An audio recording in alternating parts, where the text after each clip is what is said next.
MS പ്രതിനിധിയും വിദ്യാഭ്യാസ വിദഗ്ധനുമായ doctor Fasal Gafoor, ഒ.കെ. Jayakrishnan, AKSTU സംസ്ഥാന secretary, Riji ലൂക്കോസ് ഇടത് സഹയാത്രികൻ, VS ജിതിൻ ദേവ് BJP എന്നിവരാണ് ചർച്ചയിൽ. ആദ്യം ഞാൻ ഒ.കെ. ജയകൃഷ്ണനിലേക്ക് പോകുന്നു. ഒ.കെ. ജയകൃഷ്ണൻ, ഇന്നിപ്പോൾ ബിനോയ് വിശ്വം പറയുന്നത് നയത്തിൽ വെള്ളം ചേർക്കാൻ പറ്റില്ല എന്നാണ്. ഇപ്പോൾ മന്ത്രിസഭായോഗത്തിൽ നേരത്തെ തീരുമാനിച്ചത് ധാരണാപത്രം ഒപ്പിടേണ്ടതില്ല എന്നാണ്. പക്ഷേ ഇപ്പോൾ ഇന്ന് വിദ്യാഭ്യാസ മന്ത്രി പരസ്യമായി തന്നെ പറഞ്ഞല്ലോ PM ശ്രീ ഒപ്പിടാതെ തരമില്ല എന്ന്. അപ്പോൾ അതിൽ CPI വിയോജിപ്പോടുകൂടി സർക്കാർ തീരുമാനം എന്നാണോ മനസ്സിലാക്കേണ്ടത്, അതോ ഇതിനെ എതിർക്കുമോ?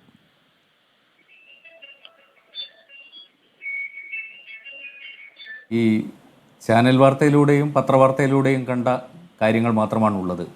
അപ്പോൾ ഇന്നിപ്പോൾ മന്ത്രി പറഞ്ഞതും കേട്ടു. എതിർപ്പ് നയപരമായ എതിർപ്പാണ്. PM ശ്രീ സ്കൂളുകൾ സ്ഥാപിക്കുമ്പോൾ ആ സ്കൂളുകളെല്ലാം തന്നെ ദേശീയ വിദ്യാഭ്യാസ നയത്തിന് അനുസൃതമായി പ്രവർത്തിക്കുന്ന അല്ലെങ്കിൽ സംസ്ഥാനം NEP അംഗീകരിക്കുന്ന സംസ്ഥാനമായി മാറുന്ന സാഹചര്യമാണ് ഉണ്ടാവുക. NEP അംഗീകരിക്കുന്നുണ്ടോ ഇല്ലയോ എന്നുള്ളതാണ് ഇവിടുത്തെ ചോദ്യം. ദേശീയ വിദ്യാഭ്യാസ നയം കേരളം അംഗീകരിക്കില്ല എന്ന് ആർജവത്തോടു കൂടി പ്രഖ്യാപിച്ചതാണ് ഈ ഗവൺമെൻറ്, ഈ സർക്കാർ.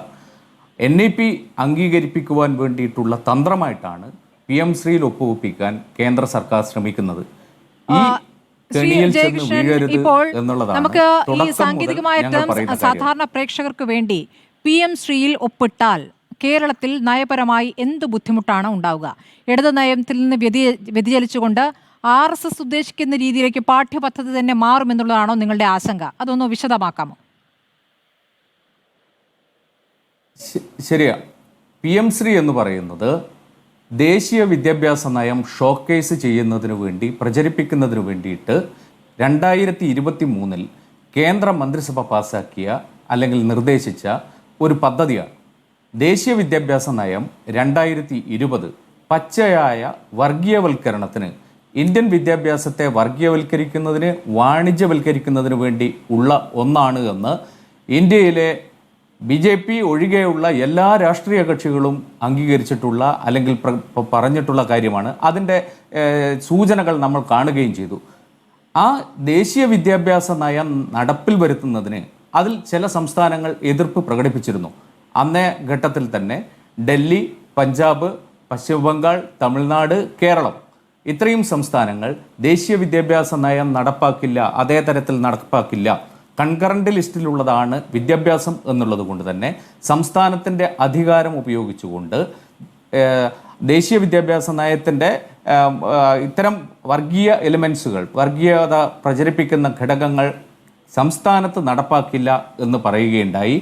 അതിനനുസരിച്ച് ദേശീയ വിദ്യാഭ്യാസ നയത്തിനനുസരിച്ച് NCERT പുറത്തിറക്കിയ പുസ്തകത്തിൽ മധ്യകാല ഇന്ത്യയെ ഒഴിവാക്കിയത്, പരിണാമ സിദ്ധാന്തം ഒഴിവാക്കിയത്, പൗരാണിക കാലത്തെ കൂട്ടിച്ചേർത്തത് ഒക്കെ നമ്മൾ കണ്ടതാണ്.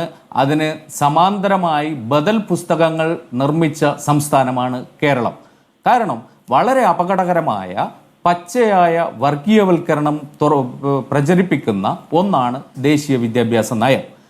ഈ സംസ്ഥാനങ്ങൾ, ഞാൻ നേരത്തെ പറഞ്ഞ സംസ്ഥാനങ്ങളെല്ലാം തന്നെ ഇത് നടപ്പാക്കാൻ തയ്യാറാകില്ല എന്ന് കണ്ടപ്പോൾ അവരുടെ മേൽ സമ്മർദ്ദം കൊണ്ടുവരുന്നതിന് വേണ്ടിയിട്ട്, അത് പ്രചരിപ്പിക്കുന്നതിന്, അവരെ ആകർഷിക്കുന്നതിന് ഒക്കെ വേണ്ടി ഉണ്ടാക്കിയ ഒരു പ്രൊജക്റ്റാണ് പക്ഷേ വിദ്യാഭ്യാസ മന്ത്രി പറയുന്നു നയം അംഗീകരിക്കില്ല, ഫണ്ട് അംഗീകരിക്കും. അപ്പോൾ നയം അംഗീകരിക്കാതെ പണം വാങ്ങുക എന്നത് എത്രത്തോളം സാധ്യമാണ്? അങ്ങനെ സാധ്യമാകില്ല എന്നുള്ളതാണോ CPIയുടെ എതിർപ്പിന്റെ ഏറ്റവും പ്രധാനപ്പെട്ട കാരണം? അല്ല, അത് സാധ്യമാകുമോ എന്ന് ഭരണതലത്തിൽ ഉള്ളവരാണ് പറയേണ്ടത്. പക്ഷേ PM ശ്രീ ഒപ്പുവെച്ചാൽ മാത്രമേ പണം തരൂ എന്ന് പറയുന്നത്, PM ശ്രീ ഒപ്പുവെക്കുമ്പോൾ കേരളത്തിനകത്ത് 150 സ്കൂളുകൾ PM ശ്രീ സ്കൂളുകളാകും എന്നാണ് ചുരുക്കം. ഒരു വിദ്യാലയത്തിന് 1,10,00,000 രൂപ അതിൻ്റെ അടിസ്ഥാന വികസന സൗകര്യങ്ങൾ മെച്ചപ്പെടുത്തുന്നതിന് വേണ്ടി നൽകും എന്നാണ് അതിൻ്റെ ലഘുലേഖയിൽ, അതിൻ്റെ പ്രൊജക്ട് റിപ്പോർട്ടിൽ പറയുന്നത്. അങ്ങനെ പറയുമ്പോൾ അതിൽ 60% കേന്ദ്ര ഗവൺമെൻറ്റും ആ 1,10,00,000-ൽ 40% സംസ്ഥാന ഗവൺമെൻറ്റുമാണ് വിനിയോഗിക്കേണ്ടത്.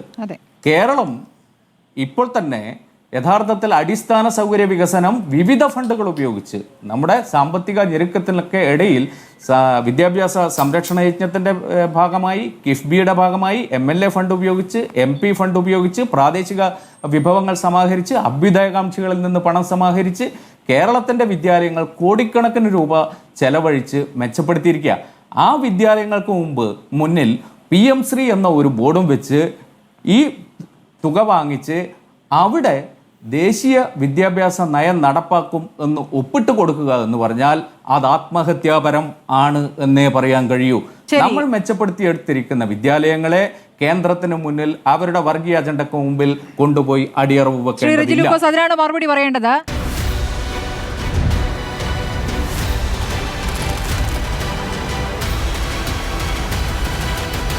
ഡിബേറ്റ് വിത്ത് സ്മൃതി പരുത്തിക്കാട്.